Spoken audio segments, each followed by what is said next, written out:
سحری کا سلسلہ میرا آپ کا اذان فجر تک رہے گا، اور انشاءاللہ یہ سلسلہ جو ہے سحر اور افطار میں بھی اسی طرح سے رہے گا۔ پہلے دن افطار میں ہم زیادہ بات نہیں کر پائے، ہمارے پاس بہت ساری چیزیں ہوتی ہیں، پہلا دن تھا، تو ہمارے جو علماء کرام ہیں ان سے بھی دل کھول کے سیکھنے کا موقع ہے، یہ لوٹنے کا موقع ہے، اور یہ مہینہ ایسا ہے کہ جتنا زیادہ اچھی سے اچھی بات، اچھی سے اچھی چیز آپ حاصل کر سکیں وہ کم ہے۔ میں خود اتنا پرسنلی انجوائے کر رہا ہوتا ہوں، اتنا اچھا لگ رہا ہوتا ہے، بیکاز اتنی انفارمیشن ملتی ہے آپ کو۔ تو میری یہ کوشش ہے کہ ہم زیادہ سے زیادہ جو آپ کے سوالات ہیں جو ہم تک پہنچتے رہتے ہیں، یا میرے سوالات ہیں یا ہمارے سوالات ہیں، ان کے بارے میں ضرور بات کریں۔ علامہ امین شہیدی صاحب میرے ساتھ موجود ہیں، اور بہت ہی اسی کے حوالے سے سر چھوٹی سی بات ہے کہ انسان پر نفسیاتی خواہشات کا غلبہ نہ ہو، اس کے لیے مضبوط قوت ارادی کی ضرورت ہوتی ہے، اور روزے کے ذریعے جو بچپنے سے پڑھا سیکھا اس میں یہی تھا کہ تربیت یہی ہے کہ قوت ارادی جو ہے آپ کا، اس کو آپ نے مضبوط کرنا ہے۔ کس طرح قوت ارادی کو مضبوط کیا جا سکتا ہے، کس طرح گناہوں سے بچا جا سکتا ہے، یہ بڑی میرے خیال سے ایک اہم بات ہے۔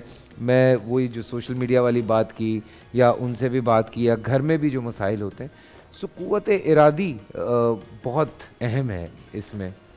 بسم اللہ الرحمن الرحیم وبہ نستعین واللہ خیر ناصر و معین۔ دیکھیے، قوت ارادی کا تعلق اگر ہم دینی اور تربیتی نقطۂ نظر سے دیکھیں، دینی اور تربیتی نقطۂ نظر سے، تو اس کا تعلق معرفت کے ساتھ ہے۔ معرفت جتنی زیادہ ہوگی، انسان کی قوت ارادی بھی اتنی ہی مضبوط سے مضبوط تر ہوگی۔ معرفت جتنی کم ہوگی، اس کی قوت ارادی بھی اسی حساب سے کم ہوگی، اور جہاں پر معرفت زیادہ ہوگی وہاں پر انسان اتنا ہی محتاط ہوگا گناہ کے معاملے میں اور نافرمانی کے معاملے میں۔ جہاں معرفت کم ہوگی وہاں پر وہ اتنا ہی زیادہ گناہ کے دلدل میں پھنسا ہوگا، اور اس کی توجہ نہیں ہوگی کہ وہ گناہ کر رہا ہے۔ بالکل۔ مثال آپ لے لیں، آپ کے گھر میں بچے ہوں گے، چھوٹا بچہ کبھی کبھی اس کی نیپی جو ہے وہ لیک ہو جاتی ہے۔ بعض اوقات بچہ جو ہے کھیل کھیل میں اس میں ہاتھ لگاتا ہے، بعض اوقات وہی بچہ وہی ہاتھ اپنے منہ میں رکھتا ہے، زبان سے لگاتا ہے۔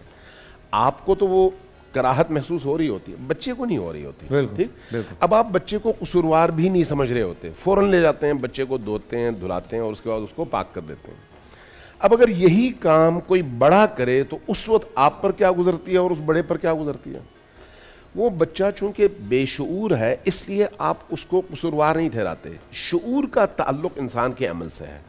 انسان کا عمل چاہے جیسا بھی ہو، اگر اس کے اندر شعور ہے تو شعور کے نتیجے میں وہ زیادہ قبیح ہو جاتا ہے، زیادہ برا لگتا ہے۔ شعور نہ ہو تو انسان کو برا نہیں لگتا۔ پاگل اگر کوئی کام کرے تو آپ کو تکلیف تو ہوتی ہے جس نے ایسا کیا ہے، لیکن دکھ نہیں ہوتا۔ دکھ اور تکلیف دو الگ الگ چیزیں ہیں۔ تو وہاں پر آپ کہتے ہیں بھی یہ پاگل تھا، اس سے کوئی توقع نہیں تھی۔ اللہ تبارک و تعالیٰ نے دین کے ذریعے سے انسان کو معرفت دی ہے، اور اس معرفت تک پہنچنے کے راستے میں تربیت کے مختلف مراحل رکھے ہیں۔ ان تربیت کے مراحل سے انسان اگر گزرتا ہے تو پھر برائیوں سے اپنے آپ کو بچاتا ہے، اور اچھائیوں کا اپنے آپ کو عادی بناتا ہے۔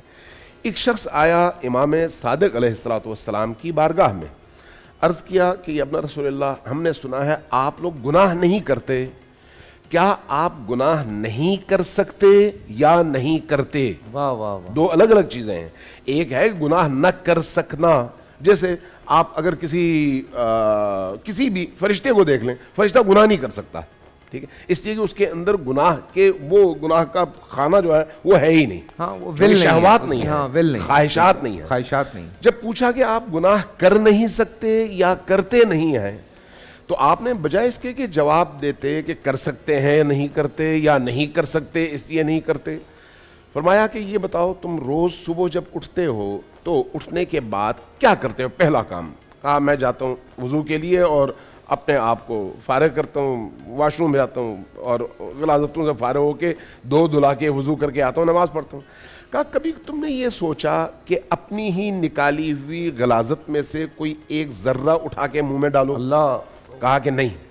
کہا کیوں؟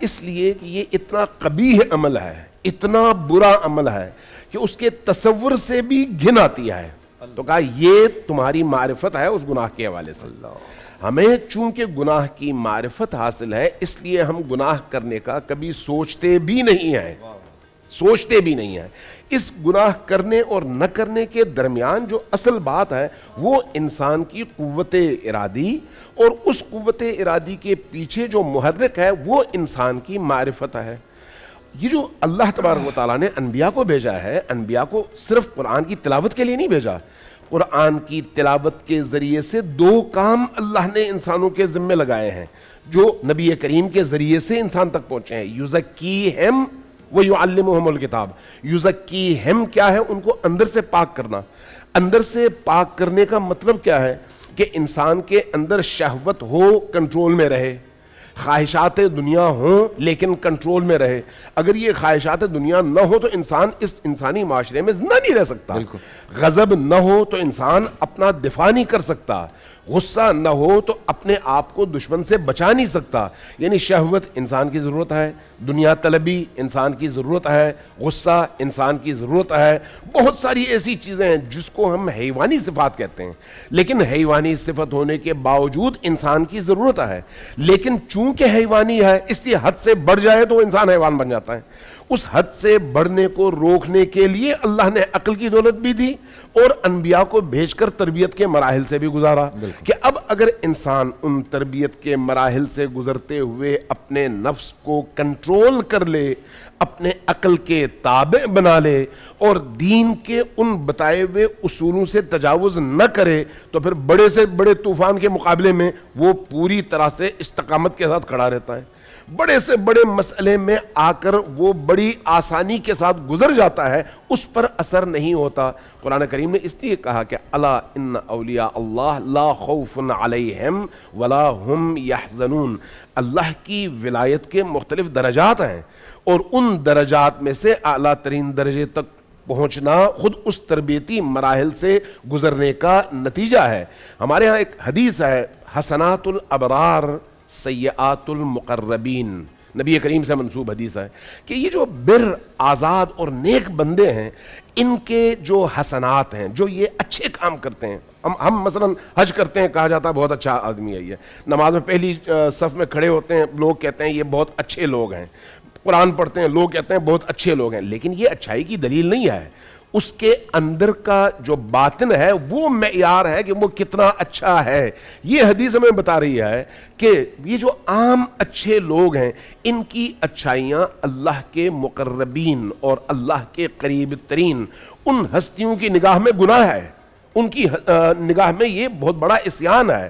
اب میں اس کو سمجھانے کے لیے مثال دیتا ہوں کہ اگر نبی پاک صلی اللہ علیہ وآلہ وسلم جو نماز پڑھتے تھے اس نماز کی جو کیفیت ہوتی تھی, اگر اس کیفیت کو ایک طرف رکھ کر آپ ذرا سوچیں کہ ہم جس طرح کی نماز پڑھتے ہیں اس طرح کی نماز کا اگر نبی کریم تصور بھی کر لیں, ہمارے لیے تو یہ نماز بہت بڑا معراج ہے, لیکن نبی کریم کے حوالے سے دیکھیں تو ہماری نماز ان کے لیے شاید گناہ کبیرہ ہو, چونکہ ہماری نماز میں وہ روح ہے ہی نہیں.